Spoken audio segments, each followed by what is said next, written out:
We leave the David Dead Sea Resort, travel on Highway 90 up to the base of Masada. We know it's going to be either a hike or a cable car ride to get up to the actual site. This was the end. Oh, you guys got the park? Yeah, so you went up to last night. Yesterday. It's kind of a bittersweet day. We realize it's our last day in Israel and that later that evening we'll be flying out and leaving Israel. It's also good to see Stephen and also Joel. We haven't seen them in several days. They've been about kingdom business, but it's good to be together with everybody. Again, we're assembling at the base to ride the cable cars up. We were one of the first tour groups in Israel after COVID-19, and so masks were still required on parts of the trip.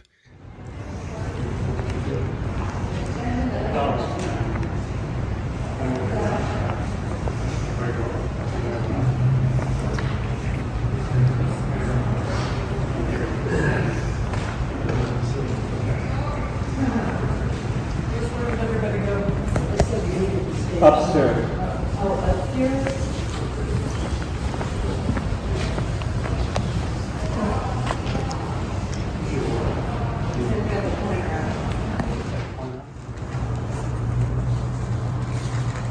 Okay, let's. Okay, we're gonna be late a little bit, but I'm gonna take my risk, and we're gonna be okay. So, this is a 7 minutes, and then we have the next cable car at 8:30. Every 15 minutes we have a cable car, so we're probably gonna miss our cable car, and probably we get stuck in the crowd of other groups, but we're gonna take it slow. So, morning. Welcome to Masada.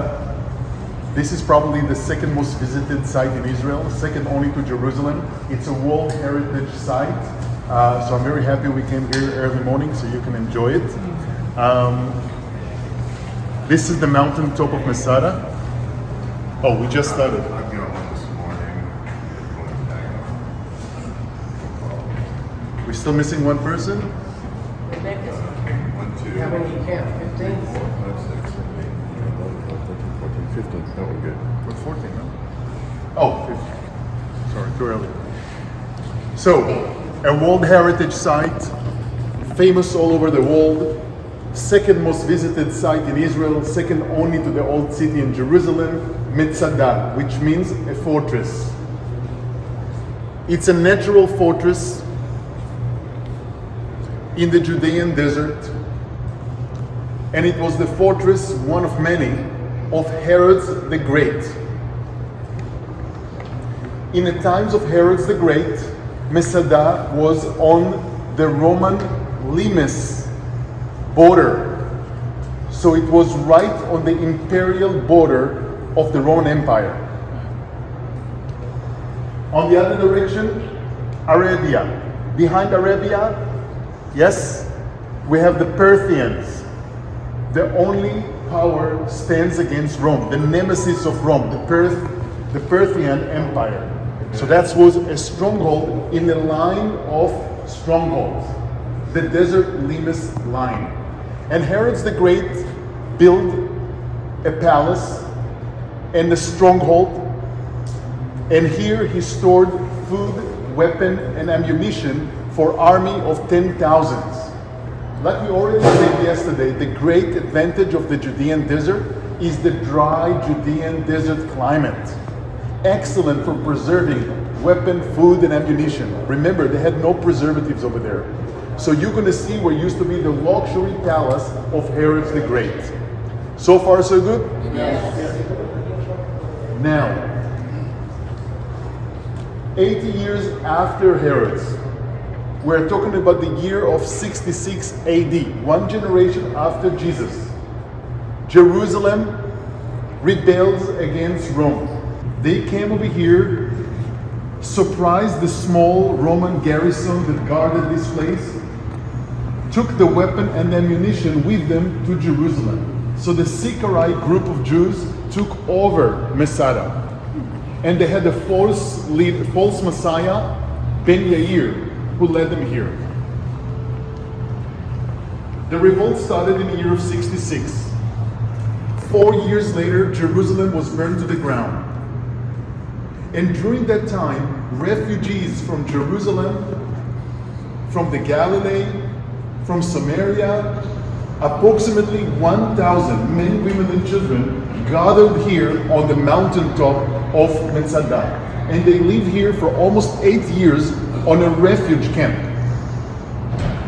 Eventually, in the year of 73, 74, and this is 4 years after Jerusalem was destroyed, the Romans came and destroyed Masada. So for the people that was fighting here, springtime, Passover time, just like now, 73, 74 AD, they thought that they are the last men standing. Maybe the only Jews to survive in the world. Okay? And we're going to hear their story. Now I want to use this exhibition over here and make a very quick few minutes round.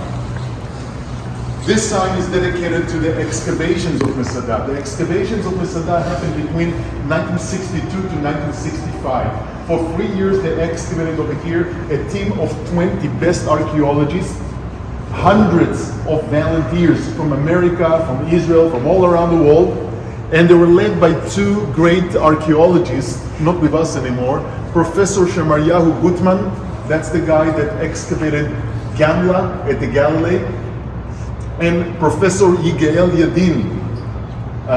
His father was Professor Sukenik, the guy that discovered the Dead Sea Scrolls.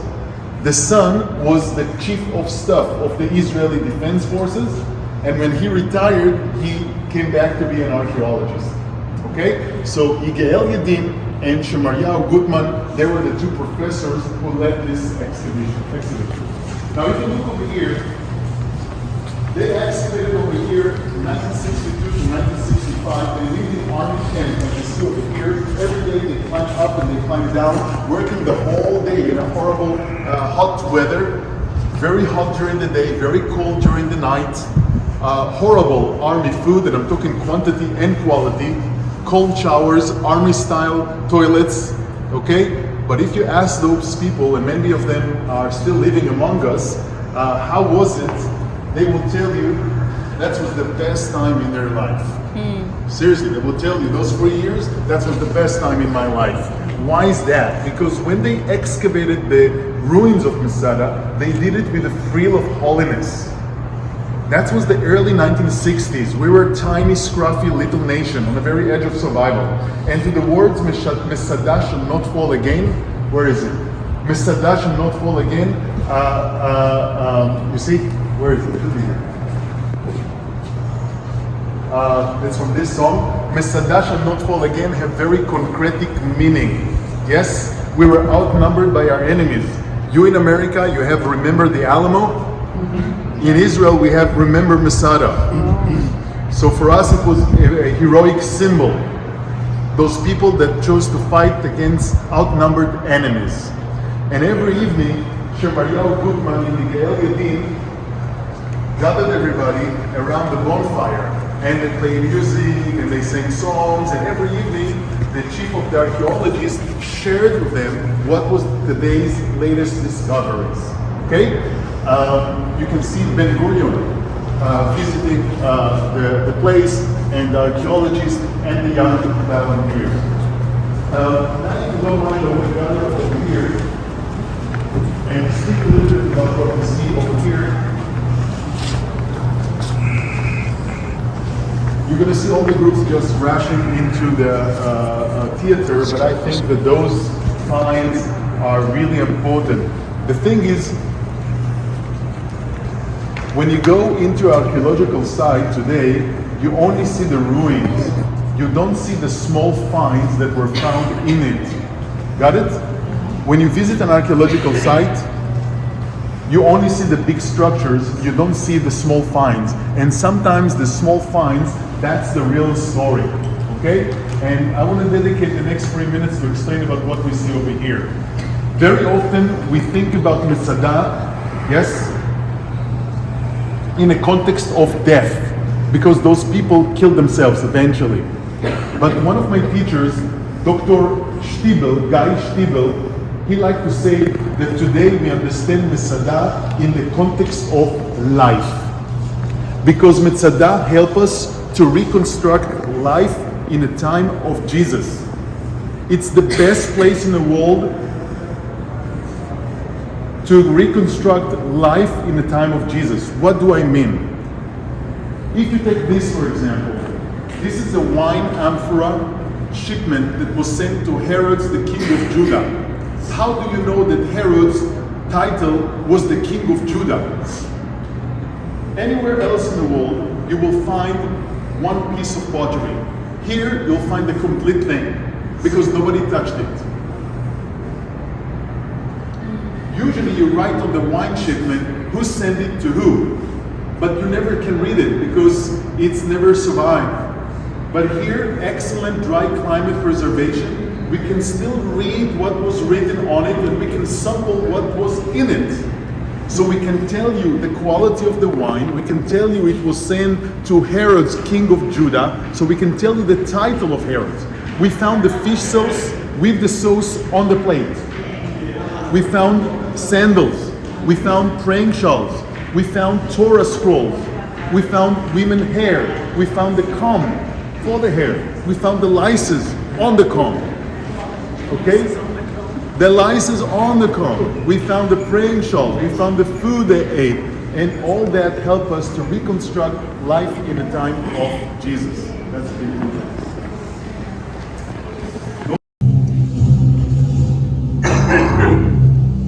Masada is a mountain, but it is also an historic episode that the talented historian and writer Josephus Flavius wrote about almost 2,000 years ago. His account contains all the elements of a fantastic drama in which Jews, Romans, and idealists fight to the death. It's no wonder that Hollywood jumped at the opportunity to tell this fascinating story. With an impressive set and thousands of extras, they created a colossal film featuring the rebel leader Eleazar, son of Yair, and the Roman commander Flavius Silva in the leading roles. However, in the movie, unlike real life, no one really deals with the dilemmas or personal struggles, and certainly not with the more problematic aspects of the story. Then where should we start our story? We can start with the Hasmoneans, who were the first to discover the advantages of this isolated cliff in the heart of the desert. Or we could start at the end, with a dramatic project of the Masada excavations, with Yigal Yadin, the head of the excavation team, who would stand on the mountain and read Josephus Flavius' description of the account, and everyone around him could actually hear the echoes of the fighting. Or we could start the quest with King Herod. Herod, who ruled under the auspices of the Romans, built himself a magnificent fortress here on the mountain, which was to be his sanctuary in troubled times, and believe me, he really had troubles. Herod, like any other king, built his palaces to the highest standards of his day. One of them is this Western palace. Herod's architect was probably a short guy. Here he built himself a bathhouse, and he would put his lamp here and enter his bath. What can I tell you? This king loved the good life. Until now, we spoke about Herod. It wasn't the splendor of Herod's style that made Masada what it is today. The year is 66 AD. The Jews rebel against the Roman Empire. 4 years later, the temple is destroyed. Jerusalem falls. Everywhere else, the rebels were suppressed. Masada is the last stronghold where there are still Jewish rebels.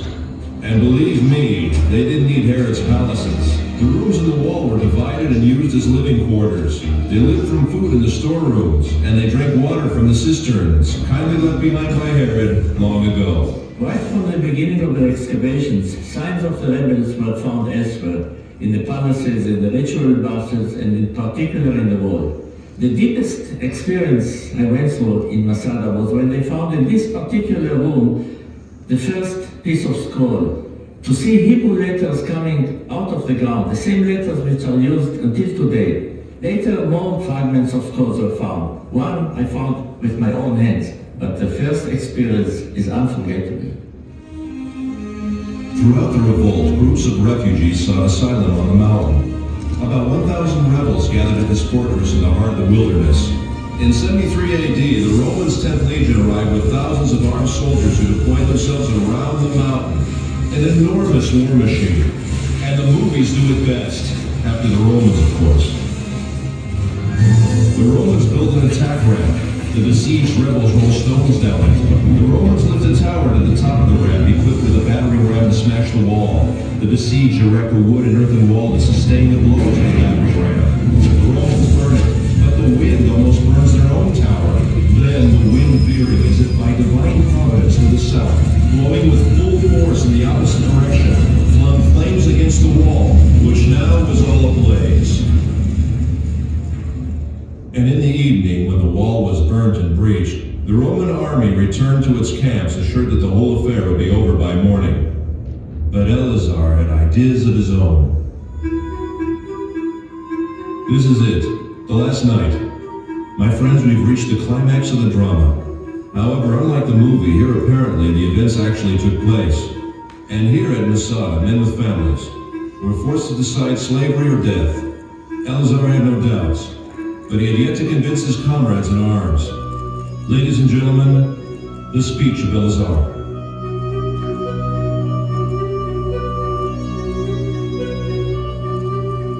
Oh, my loyal followers, the time has now come that obliges us to make that resolution true in practice.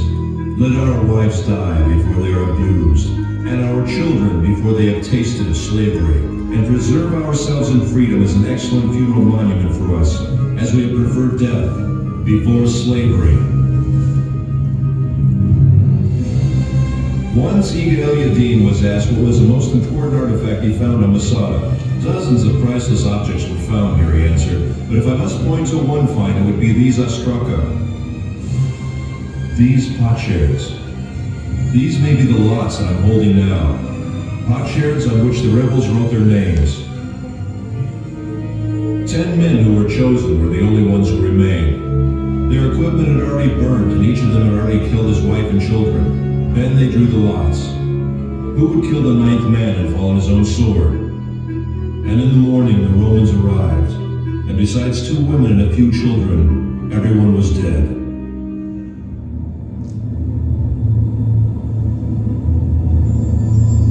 After the drama came silence.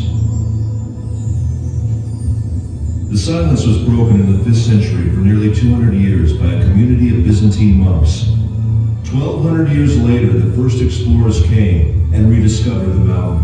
Then the members of the youth movements, seeking a symbol of Jewish heroism, discovered Masada and adopted the mountain. After them came the hikers and the tourists. Masada had become a focus of pilgrimage. Professor Netzer, what do you really think about the act of courage that ended in suicide? Maybe it's utmost courage to prefer death to a life of slavery. So it's death or freedom? Yes, death as a free man or slavery in the hands of the Romans. Which choice would you make? No matter what, Masada has become a symbol of staunch resistance against a fierce enemy. And if it is a symbol, then perhaps this might be some kind of victory. Ladies and gentlemen, I invite you to climb the mountain.